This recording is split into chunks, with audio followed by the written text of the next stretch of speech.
Generalized anxiety disorder F41.1 generalized anxiety disorder का essential feature तो है कि पर्सन को एंजाइटी रहनी चाहिए। पर्सन को एंजाइटी होती है, उसके नाम से पता चल रहा है, और जैसे नाम से पता चल रहा है जनरलाइज्ड होनी चाहिए कि वो उसको हर सिचुएशन में ऑलमोस्ट होती है, हर जगह होती है, हर टाइम होती है और बहुत परसिस्टेंट होती है, but not restricted to, but किसी एक स्पेसिफिक सिचुएशन को रिस्ट्रिक्टेड नहीं होती, या ऐसा नहीं होता कि एक पर्टिकुलर इन्वायरमेंटल सर्कमस्टांस में रिस्ट्रिक्ट हो रही है। नहीं, फ्री फ्लोटिंग हो रही है, जैसे बहे जा रही है, फ्री फ्लोटिंग टाइप होती है। As in other anxiety disorders, जैसे the dominant symptoms are highly variable.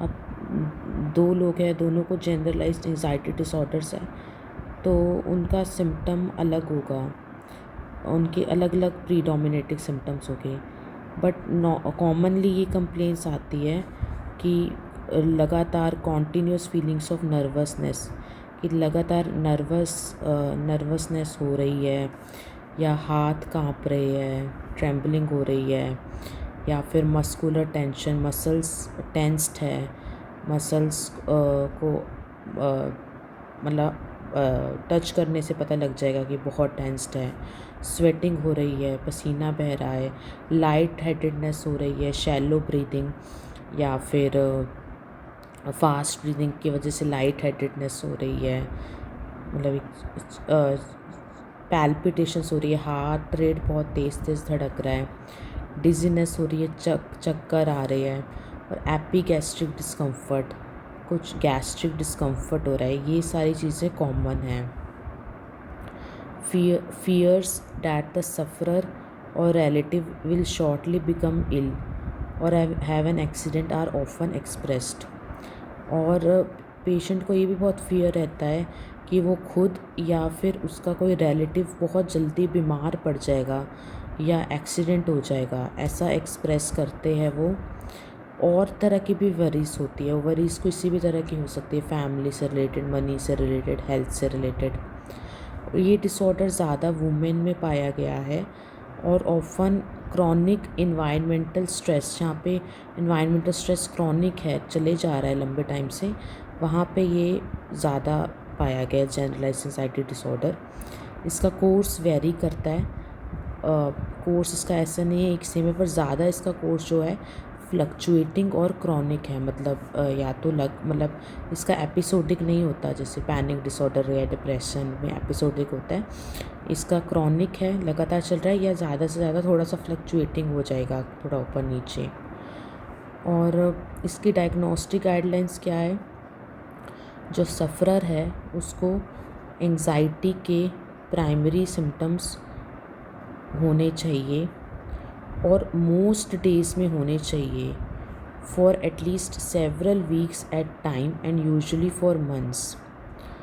तो सफ़रर जो है उनको एंग्जाइटी के प्राइमरी सिम्टम्स होने चाहिए, और मोस्ट ऑफ द डेज होने चाहिए, और कई हफ्तों तक होने चाहिए, और कई महीनों तक भी हो सकते हैं। और उस सिम्टम्स में क्या क्या एलिमेंट्स होते हैं? एक तो एप्रीहेंशन होनी चाहिए, कि वरीज अबाउट फ्यूचर मिसफॉर्चून्स, कि ये ना हो जाए, ऐसा ना हो जाए, वैसा ना हो जाए। फीलिंग ऑन एज होना चाहिए, उनको हमेशा लगे कि मतलब कुछ, मतलब कहते हैं ना फीलिंग ऑन एज, कि हमेशा कुछ ना कुछ हो सकता है, कुछ नुकसान हो सकता है, या कंसंट्रेट करने में दिक्कत आती है, तो ये एप्रीहेंशन उनको रहती है। तो ये एलिमेंट्स यूजुअली होते हैं।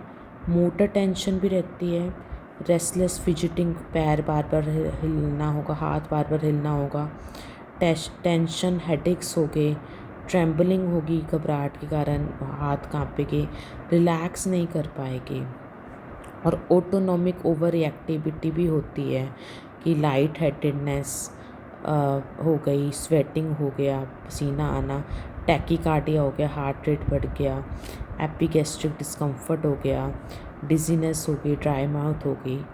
तो ये मेनली 3 पाए जाते हैं। एक तो एप्रीहेंशन, फ्यूचर को लेके हो सकती है, एक मोटर टेंशन और एक ऑटोनॉमिक ओवर एक्टिविटी। ये मेनली 3 एलिमेंट्स पाए जाते हैं।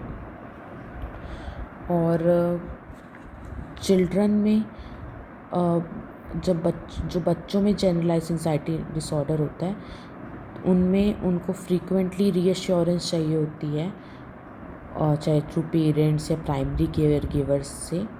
और रिकरेंट सोमैटिक कंप्लेंट्स, वो कंप्लेन करते हैं इनको कि यहाँ दर्द है, वहाँ दर्द है, या कोई भी बॉडी में कोई भी दिक्कत है, बच्चे वो कंप्लेन करते हैं जिनको बच्चों में जो जनरलाइज एंजाइटी डिसऑर्डर है, चिल्ड्रन की स्पेसिफिकली बात कर रहे हैं, मतलब उनको इस फॉर्म में आता है। वो मैं लिंगरिंग नहीं कर रहे होते, उनको इसी फॉर्म में ये उसका एक्सप्रेशन होती है। और the transient appearance for a few days at a time, एक टाइम पे कुछ दिनों के लिए आ जाए। ट्रांसिएंट एम्पियरेंस हो सकते दूसरे सिम्टम्स की, पर्टिकुलरली डिप्रेशन की हो सकती है, पर उससे ये नहीं है कि जनरलाइज एंजाइटी डिसऑर्डर नहीं है तो वही, बट सफ़रर को डिप्रेसिव एपिसोड का फुल क्राइटेरिया मीट नहीं करना है तभी बोले कि। और ये इसके थोड़े डिफरेंशियल डायग्नोसिस हो गए। और फोबिक एंजाइटी डिसऑर्डर को भी रूल आउट करना होगा, पैनिक डिसऑर्डर को भी करना होगा, और ऑब्सेसिव कंपल्सिव डिसऑर्डर को भी करना होगा। ये इंक्लूड करता है generalized anxiety disorder, anxiety neurosis, anxiety reaction, anxiety state, और एक्सक्लूड करता है न्यूरोस्थेनिया F48.0। Thank you.